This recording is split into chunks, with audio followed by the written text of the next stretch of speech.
Assalamualaikum warahmatullahi wabarakatuh. Bismillah, alhamdulillah,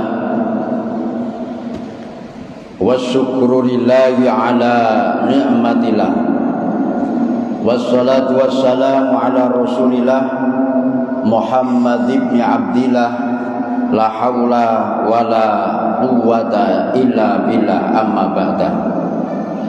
Hadratal mukarramin wal muhtaramin, para alim, para ulama, para sesepuh bini sepuh, guru-guru kita semuanya, bapak-bapak, ibu-ibu, hadirin hadirat, mustami'in mustami'at yang dimuliakan oleh Allah Subhanahu wa ta'ala. Alhamdulillah, tentunya kita bersyukur, menyukuri nikmat Allah Subhanahu wa ta'ala, yaitu nikmat sehat, nikmat kuat, lebih-lebih nikmat iman dan Islam. Karena kenikmatan-kenikmatan tersebut, kita alhamdulillah ditakdirkan oleh Allah Subhanahu wa ta'ala bisa bersama-sama sholat maghrib dikerjakan dengan berjamaah, kemudian kita bersama-sama mengikuti kegiatan pengajian di masjid yang kita cintai ini. Harapan kita mudah-mudahan kegiatan kita senantiasa diridhoi oleh Allah Subhanahu wa ta'ala, dan kita mendapatkan ilmu yang manfaat, yang barokah, yang memberikan kemaslahatan fitini wa dunya hatal akhirah, amin ya rabbal alamin. Bismillahirrahmanirrahim. Qala al-mu'allif rahimahullah wa nafa'ana bihi wa bi ulumihi fid dharain, amin ya rabbal alamin. Bismillahirrahmanirrahim.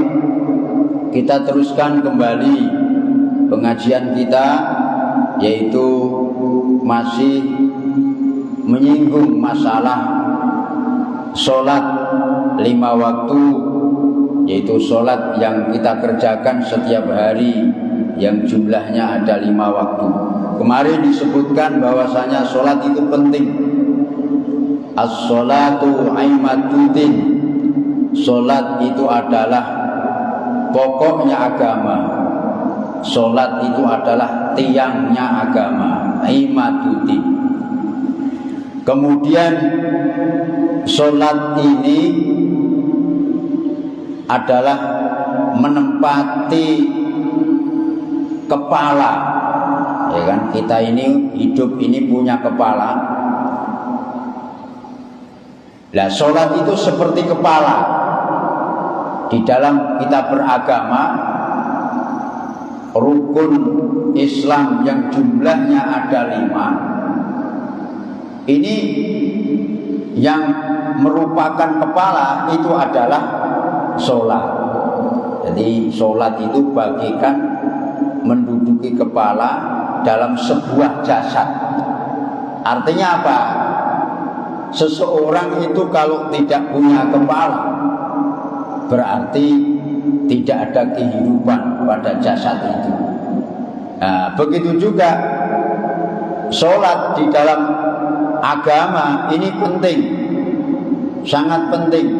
Ibaratnya tadi adalah kepala dalam jasad, maka agama ini sangat memperhatikan sekali masalah sholat. Sholat di dalam agama itu bagikan apa? Bagikan kepala. Maka seseorang kalau beragama tidak sholat, ini dianggap tidak punya agama. Jadi pakadzalika la dina liman la sholatalah.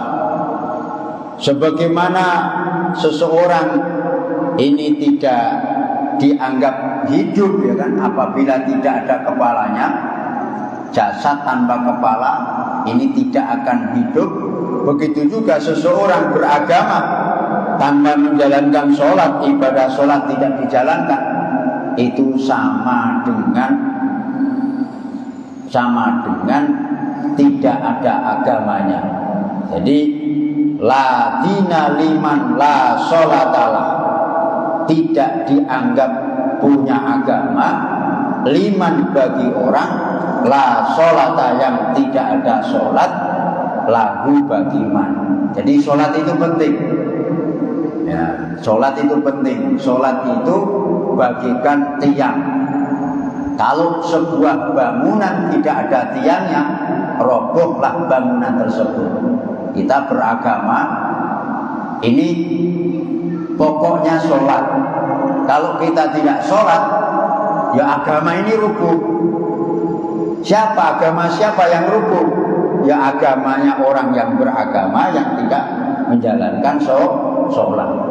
Bukan agama secara umum, kalau orang nggak sholat kemudian agama itu rusak rubuh. Nah, ya orang yang tidak sholat itulah agamanya rubuh, runtuh agamanya karena tidak menjalankan sholat. Maka sesibuk apapun kita bekerja, waktunya sholat, hendaknya kita yaitu mengerjakan sholat sesibuk apapun, karena sholat itu penting bagi kita sebagai orang yang beragama. Kadzalika warada bil akhbar, keterangan tersebut seperti halnya datang dari kabar-kabar atau hadis dari baginda Rasulullah Shallallahu Alaihi Wasallam. Karena pentingnya sholat, maka Habib Alawi Al-Haddad berdoa agar supaya kita semuanya juga berdoa, ja'alanallahu wa iyyakum minal muhabbidin. Mudah-mudahan Allah Subhanahu wa taala wa iyyakum, mudah-mudahan Allah Subhanahu wa taala menjadikan kita wa iyyakum dan kamu sekalian minal muhafidina, dari golongan orang-orang yang bisa menjaga ala sholati, terhadap sholatnya. Jadi karena pentingnya sholat, kita juga berdoa terhadap Allah Subhanahu wa ta'ala agar supaya bisa menjaga sholat kita, sholat 5 waktu, agar supaya bisa kita jaga dengan baik, dikerjakan dengan sebaik-baiknya. Apalagi di dekat masjid, ya kan? Ini sholatnya di masjid, dekat masjid, jangan sholat di rumah. Karena Rasulullah pernah menyampaikan, dikhawatirkan orang yang dekat masjid sholatnya di rumah, dikhawatirkan nanti kalau meninggal dunia itu su'ul khotimah. Nah ini karena apa? Pentingnya menjaga sholat, dan sholat itu dikerjakan dengan sebaik-baiknya. Jadi pahalanya sholat itu Pak, itu bisa dilihat dari sisi tempat. Nah, tempat yang paling baik itu di masjid. Kalau masjid yang paling mulia, ya kan, itu di Masjidil Haram. Kemudian tingkatan yang kedua di Masjidil Nabawi, Masjidil Aqsa. Kemudian yang lain itu dianggap sama. Tapi walaupun dianggap sama, masjid ini, ya kan, dibanding sholat di musola, dibanding sholat di rumah, ini lebih baik sholat dikerjakan di masjid. Karena dengan tempat itulah sholat ini pahalanya dilebihkan oleh Allah Subhanahu wa ta'ala, lebih afdal sholatnya di masjid. Kemudian mengenai waktu, ya, sholat itu dikerjakan di awal waktu yang paling baik. Karena memang sholat itu bukan hanya harus dikerjakan di awal waktu, meskipun di akhir waktu atau di pertengahan waktu tidak apa-apa. Tapi yang lebih baik, lebih afdal itu di awal waktu. Jadi awal waktu ini yang lebih afdal. Kalau di pertengahan waktu ya gak apa-apa, ya kan? Jadi afdalul sholat itu awalul waktu, awalul waktu, ya kan? Sebaik-baiknya sholat itu dikerjakan di awal waktu.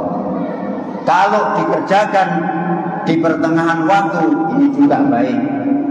Ini mendapatkan rahmat Allah Subhanahu wa ta'ala.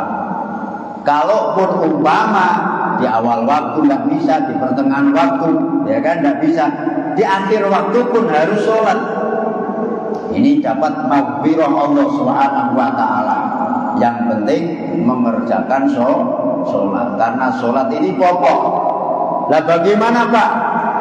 Saya lupa tidak mengerjakan sholat, dikodoni. Berapa kali lupa mengerjakan sholat, dikodoni. Lah bagaimana Pak? Umpama dulu aku sakit, kemudian tidak sholat, ya kan? Dikodoni. Kalau ingat, dikodoni. Berapa sholat yang kita tinggalkan, syarat wajib tobat, ya kan? Di antaranya yaitu mengodoni kewajiban-kewajiban yang kita tinggalkan. Tidak zakat, itu dikodoni. Kemudian tidak puasa, dikodoni. Loh, berat ya kan? Syaratnya orang tobat itu berat. Tidak sholat, dikodoni. Tidak apa-apa Pak, sholatnya umpama zuhur 4 rakaat, setelah zuhur menjalankan lagi 4 rakaat. Karena apa? Karena dulu ya kan pernah tidak sholat. Apalagi orang murtad Pak. Orang Islam rajin ibadahnya, kemudian keluar dari agama, murtad. Orang murtad ini kalau kembali ke Islam, orang murtad ini mau kafir kemudian kembali ke Islam, ini wajib mengodoni sholat. Beda kalau ada orang yang belum Islam kemudian masuk Islam. Ini selama meninggalkan puasa, selama meninggalkan sholat, tidak wajib mengodoni sholat atau puasa. Tapi kalau orang murtad beda. Atau kita lupa tidak sholat, atau sengaja tidak sholat, tahu-tahu sudah tua ya kan, sudah tua, takut mati, nggak punya bekal ya kan, takut disiksa Allah Subhanahu wa taala, tobat, sholatnya harus dikodoni. Tidak apa-apa sholatnya didobel-dobel, niat insun apa ngodoni sholat yang dulu pernah ditinggal. Ini karena sholat itu penting dalam agama. Jadi 5 waktu ini adalah harus kita jaga. Kita berdoa kepada Allah sebagaimana yang disampaikan oleh Imam Haddad, ja'alana Allahu wa iyyakum minal muhabbidin. Mudah-mudahan Allah Subhanahu wa taala menjadikan kita dan kamu sekalian minal muhabbidin, golongan orang-orang yang menjaga sholat, minal muhabbidin ala sholat, al-muqimina laha. Dan mudah-mudahan kita dijadikan oleh Allah menjadi golongan orang-orang yang bisa mengerjakan sholat, al-khashi'ina biha, dan bisa melakukan sholat dengan khusyuk, menjadi golongan orang-orang yang khusyuk atau tenang di dalam mengerjakan sholat, tidak gusar-gusur, tidak cepat-cepatan ya kan, tapi dikerjakan dengan khusyuk, dengan tenang, lafaz-lafaznya dibaca yang wajib ya kan, termasuk rukun qauliyahnya dibaca semuanya, tidak ada yang ketinggalan. Kemudian rukuk sujudnya, rukun-rukunnya dikerjakan, termasuk apa? Tumakninahnya, tenangnya. Nah ini termasuk apa?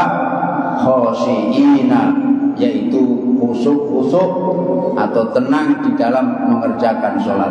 Ad-daimina 'alaiha, dan mudah-mudahan termasuk golongan orang-orang yang daim, orang-orang yang kontinu terus menerus sampai kita dipanggil Allah Subhanahu wa taala tetap mengerjakan sholat, tidak putus-putus di dalam mengerjakan sholat 5 waktu. Wabidzalika amarallahu ibadahu al-mu'minina fi kitabihi. Maka demikian Allah Subhanahu wa taala memerintahkan hamba-hambanya yang beriman fi kitabihi, di dalam kitabnya Allah, wa bihi wasabahum, dan Allah Subhanahu wa taala menyifati hamba-hambanya yang mukmin di dalam kitabnya Allah. Faqala azza min qail, kemudian Allah Subhanahu wa taala berfirman, hafizu 'alas sholawati was sholatil wusta. Ini dawuhnya Allah di dalam Al-Qur'an. Dawuhnya Allah di dalam Al-Qur'an, perintahnya Allah di dalam Al-Qur'an, yang kita semuanya ini diperintah agar supaya menjaga sholat. Hafizu, peliharalah, jagalah kamu sekalian, 'alas sholawati, atas sholat-sholat, wassolatil wusta, dan sholat yang utama, sholat yang mulia. Al-wusta ayil budla, maksudnya sholat yang utama. Waqumu lillahi qanitin, waqumu, dan kerjakanlah kamu sekalian sholat itu lillahi, karena Allah, qanitina, dengan anteng-anteng, khusyuk sekalian. Artinya ini perintahnya Allah agar supaya kita menjaga sholat. Jadi menjaga sholat itu ada perintahnya dari Allah. Sholat itu wajib, ya. Lah, kewajiban mengerjakan sholat perintahnya Allah. Wa aqimus sholat wa atuz zakat. Ini firman Allah yang menjelaskan tentang kewajiban sholat. Selain sholat itu wajib, Allah juga memerintahkan agar supaya sholat kita jaga. Hafizu 'alas sholawati, harus kita jaga. Bagaimana cara menjaga sholat? Cara menjaga sholat itu adalah dijaga, dikerjakan pada waktunya. Sholat itu dikerjakan terus menerus, ya kan? Tidak ada yang bolong. Maghrib sholat, isanya enggak, ya kan? Sholat kalau pas tidak ada kerjaan, kalau lagi sibuk sholat tidak dikerjakan. Ini namanya enggak menjaga sholat, ya kan?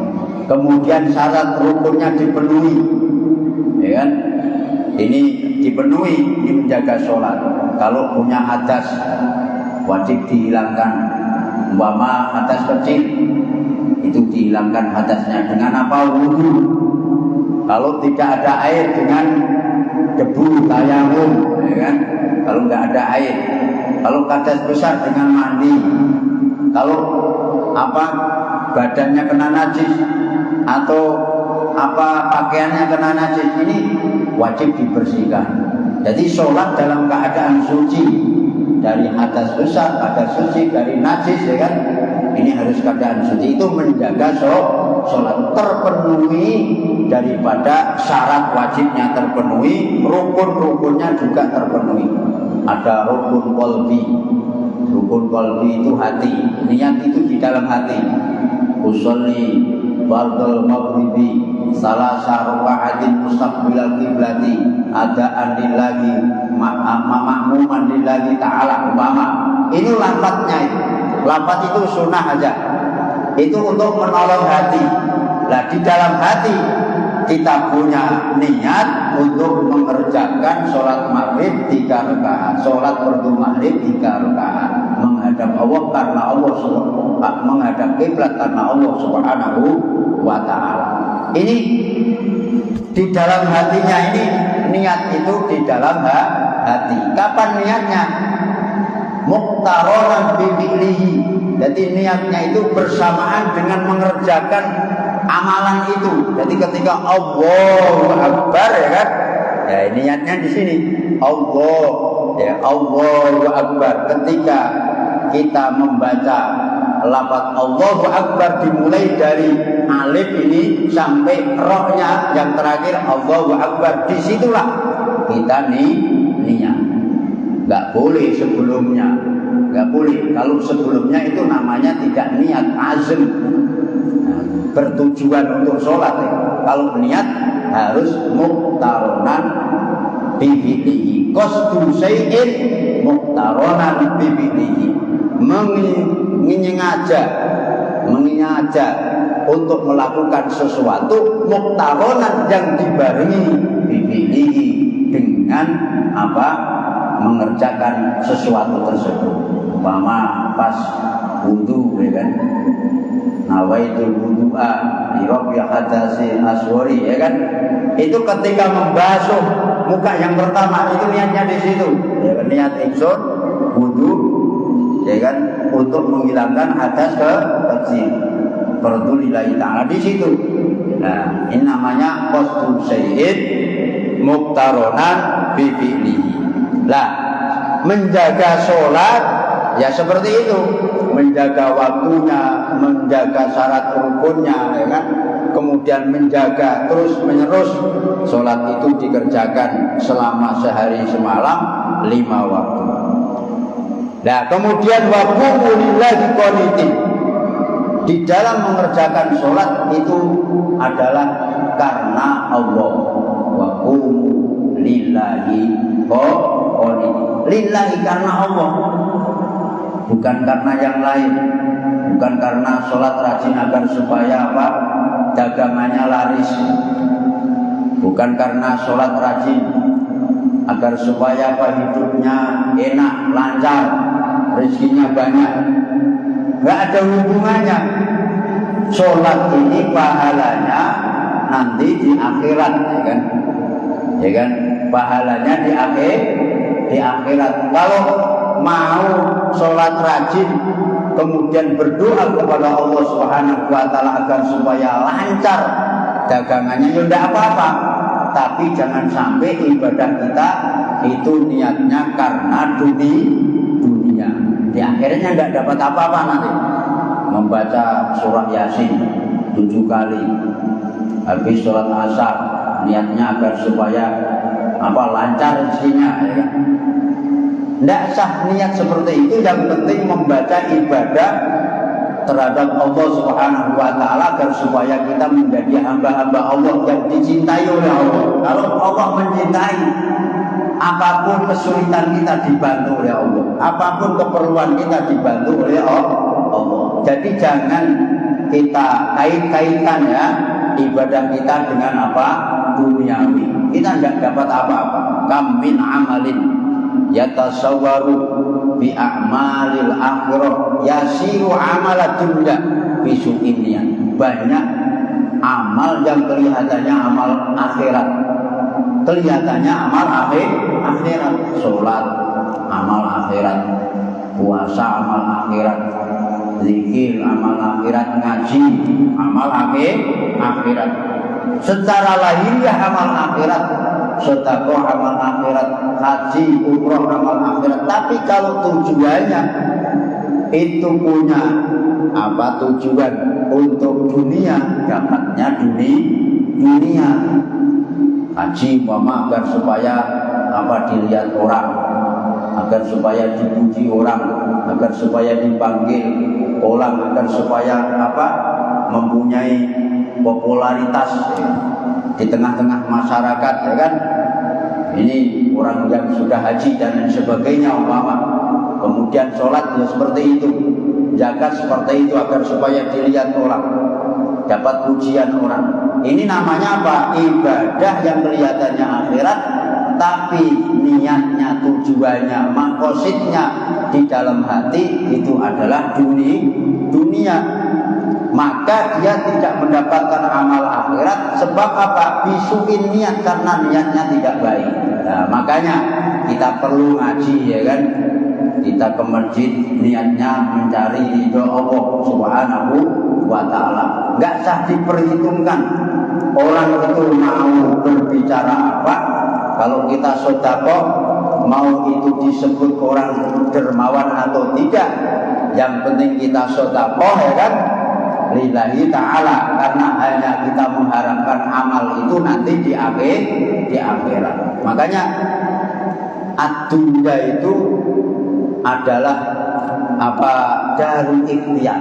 Ad-dunya darul ikhtiyar. Dunia itu ada tempat ikhtiyar. Wal akhiratu, akhirat nanti itu darus sawab, yaitu tempat nanti kita mendapatkan balasan dari Allah Subhanahu wa Ta'ala. Jadi sholat penting kita kerjakan, karena sholat adalah pokok daripada agama kita. agama kita sebagai seorang yang beragama, agar supaya agamanya tidak rontok, beragama tapi substansinya itu adalah atau hakikatnya tidak beragama, yaitu karena apa? Karena tidak mengerjakan kewajiban-kewajiban agama termasuk yaitu sholat. Jadi sholat dikerjakan wa qumu lillahi qanitin. Was-sholawatu hiyal maktubatul khamsu. Was-sholawatu adapun yang dimaksud hafidhu ala sholawat, itu kan ada lafaz hafidhu ala sholawat. Was-sholawatu yang dimaksud lafaz as-sholawat, sholat-sholat, hiyal maktubatul khamsu, yaitu sholat wajib 5 waktu. Apa itu? Az-zuhru wal asru wal maghribu wal isya'u was subhu, yaitu sholat maghrib, sholat isya, sholat subuh, sholat zuhur, sholat asar. Ini namanya apa? Sholat 5 waktu. Validalika fatilka ya as-sholawatu allati la yasha'u ahadan minal muslimina tarku syai'in minha. Ini harus kita pahami ya.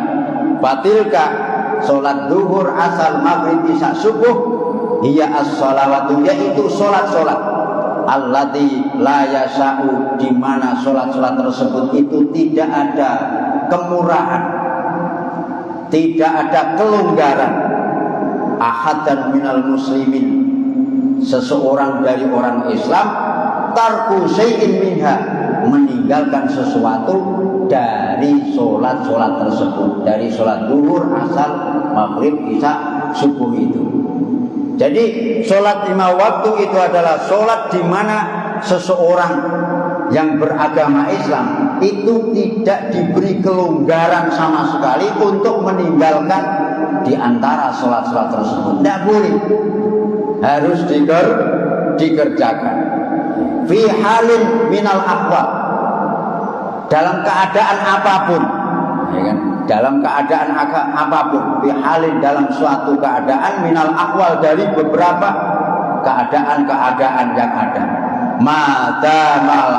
Madama yaqilu, selama orang tersebut mempunyai akal. Selama mempunyai akal, kita punya kewajiban untuk mengerjakan sholat. Walau balagha bil aju wal maradu ila aqsa ghayatihi.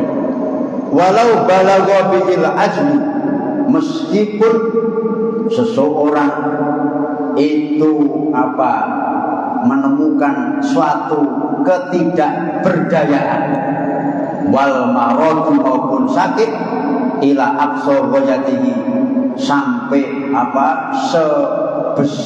seberat apapun sakitnya, separah apapun sakitnya, tetap yang namanya sholat wajib dilakukan. Nah, bagaimana Pak kalau tidak bisa berdiri? Nah, kalau nggak bisa berdiri berarti dengan duduk. Kalau nggak bisa berduduk, bisa berbaring, terlentang nggak bisa ya miring, ya kan? Nggak bisa, semuanya sudah nggak bisa bergerak, bisanya cuma isyarat, tapi hatinya masih ingat, pikirannya masih ada. Karena orang itu sakit sesakit apapun, separah apapun, pikirannya masih ada, masih punya ingatan, hatinya punya ini kewajiban mengerjakan sholat. Bagaimana caranya? Dengan isyarat, ya kan, isyarat. Makanya kalau kita punya keluarga yang lagi sakit, kemudian nggak bisa apa-apa, waktunya mandi ya dimandikan, kemudian waktunya pipis, ya kan, ini bagaimana dicucikan, kemudian waktunya sholat diingatkan, waktunya sudah sholat, agar supaya bisa mengerjakan sholat dengan isyarat, ya, dengan isyarat. Ini harus dibantu oleh orang-orang yang sehat, karena dia tidak bisa apa-apa, ya kan. tapi masih kewajiban untuk mengerjakan sholat. Kalau isyarah nggak bisa, berarti ini sudah tidak ada nyawanya, sudah inna lillahi wa inna ilaihi raji'un. Jadi sholat ini adalah wajib dikerjakan kapanpun, kepada siapapun.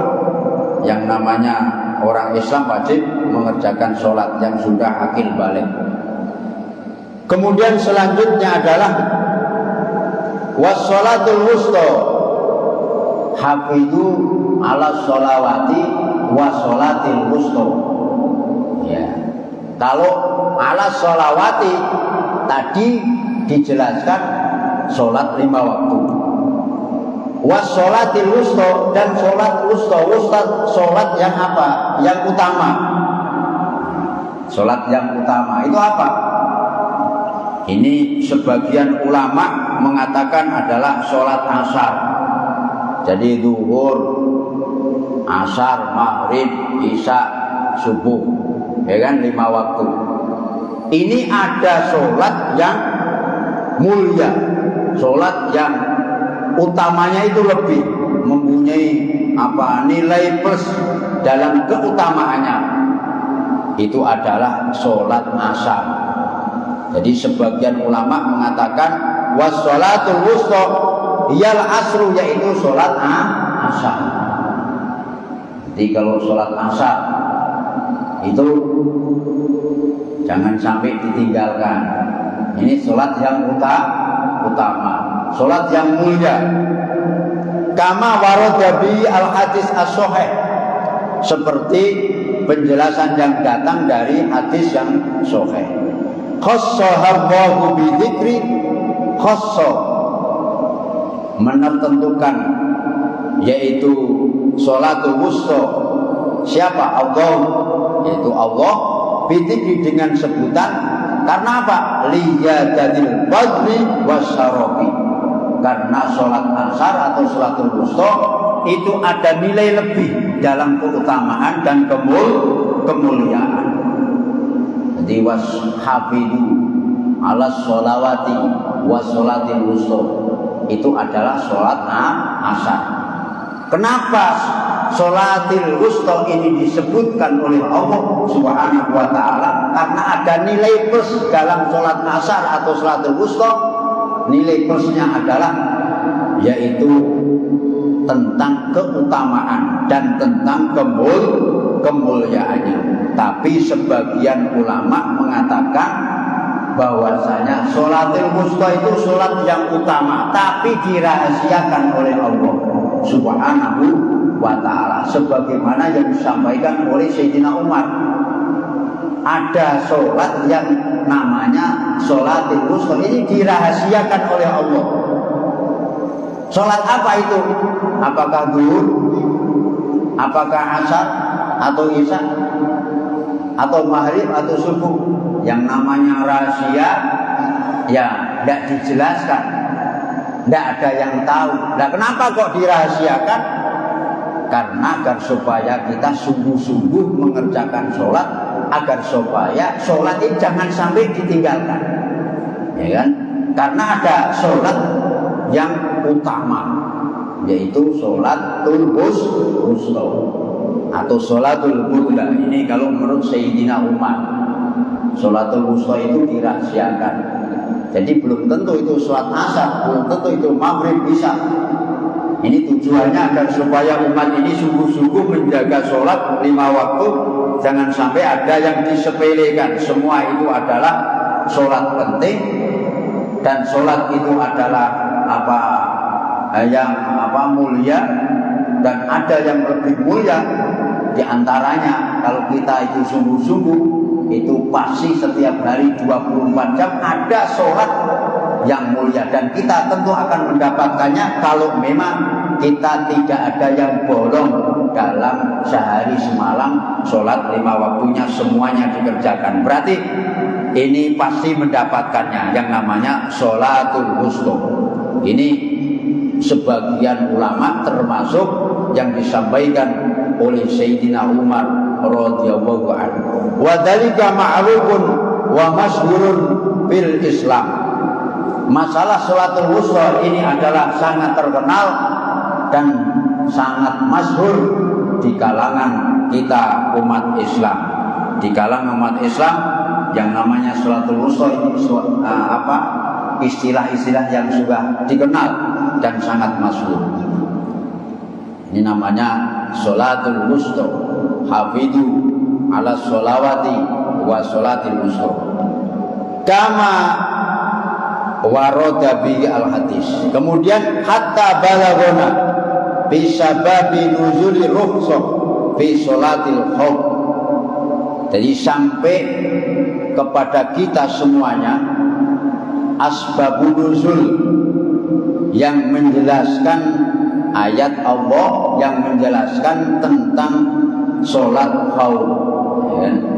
Ini adalah firman Allah, hafidhu ala sholawati wa sholatil wusta. Ini asbabun nuzulnya adalah ketika malaikat Jibril alaihi salam mendatangi baginda Rasulullah sallallahu alaihi wasallam tentang yaitu syariat sholat khauf. Jadi dulu belum ada sholat khauf. Nah, ketika ayat ini ya kan, ini sebabnya apa? Ada perintah adanya sholat khauf, yaitu ketika dalam keadaan darurat atau dalam keadaan peperangan, seperti yang disampaikan oleh baginda Rasulullah Sallallahu Alaihi Wasallam. Jadi annal muslimina kanu ma'a Rasulillah, pada saat itu orang-orang Islam itu bersama Rasulullah Sallallahu Alaihi Wasallam bi ba'dil ghazawati, yaitu terjadi di sebagian keadaan perang. Fasalla bihim alaihi salam, fasalla bihim alaihi salam. Kemudian baginda Rasul itu sholat bersama orang-orang Islam pada saat itu dan menjadi imam. Nah, yaitu sholat duhri, sholat duhur. Jadi fasalla bihim alaihi salamu sholat duhri. Kemudian Rasulullah itu sholat menjadi imam bikin bersama kaum muslimin sholat duhri, sholat duhur ala wajhil ma'bud, yaitu sesuai dengan cara-cara yang sudah diketahui. Jadi pada suatu saat ketika Rasulullah itu perang bersama para sahabat-sahabatnya menghadapi kaum musyrikin, nah ketika itu Rasulullah itu sholat duhur dikerjakan sesuai dengan cara-cara yang ada. Jadi tidak sholatul khauf, tapi disesuaikan dengan cara-cara aturan yang sudah diketahui, yaitu 4 rakaat menghadap kiblat dan lain sebagainya. Wa kana al-musyrikuna qariban minhum. Adapun musuh orang-orang musyrik ini dekat dengan orang-orang Islam. Kemudian orang-orang musyrik itu mengetahui keberadaan orang-orang Islam. Ya raunahu. Jadi wa kanal musyrikuna qariban minhum ya raunahu. Orang-orang musyrik ini juga melihat keberadaan orang-orang Islam yang baru mengerjakan sholat. Falama barahu min sholatihim, ketika orang-orang Islam telah selesai mengerjakan sholat mereka, qala ba'dul musyrikin, kemudian sebagian orang musyrik itu mengatakan, lau aghartum alaihim wa hum bi sholatihim la asbattumuhum, ya kan? Lau aghartum alaihim wa hum bi sholatihim la asabtumuhum. Lau aghartum, apabila anda sekalian itu menyerang alaihim terhadap orang-orang Islam, wa hum bi sholatihim, adapun orang-orang Islam itu di dalam sholatnya, maka la asab tumuhum, maka engkau niscaya akan menang, ya kan, akan menang, akan mengenai terhadap mereka. Faqala bagiatul musyrikin, kemudian sebagian orang musyrik yang lain mengatakan inna lahum ba'da hadhi sholat sholatan dia ahabbu ilaihim min abaihim wa abnaihim. Ada sebagian kaum musyrikin yang lain mengatakan sesungguhnya bagi orang-orang Islam setelah sholat yang dilakukan ini itu ada sholat lagi, di mana sholat itu adalah ahabbu ilaihim, yang lebih mereka cintai, ya kan, min abaihim, tinimbang cinta terhadap bapaknya, wa abnaihim, dan anaknya, ya nunal asro. Kemudian yang dimaksud dengan sholat yang lebih dicintai, lebih disenangi daripada bapak dan anaknya, itu yang dimaksud orang-orang musyrik itu ada sholat asar. Panazala Jibril alaihi salam, kemudian malaikat Jibril turun ala Rasulillah sallallahu alaihi wasallam, terhadap baginda Rasulullah sallallahu alaihi wasallam, bi sholatil khauf, yaitu dengan perintah sholat khauf, dalam keadaan apa? Khauf, darurat, pangdur. Kemudian angan-anganlah kaifa soro fadlu hadhihi sholat ahli al-asra ma'luman hatal musyrikina. Pangdur, angan-anganlah bagaimana sholat, ya kan, keutamaannya sholat ini, maksudnya adalah sholat asar, itu menjadi apa? Utama, menjadi maklum, ya kan, sehingga orang-orang musyrik itu mengetahui. Jadi intinya adalah sholat asar itu adalah sholatul wusta, ya kan, sholatul wusta. Yang dimaksud sholat yang lebih disenangi orang Islam itu adalah apa?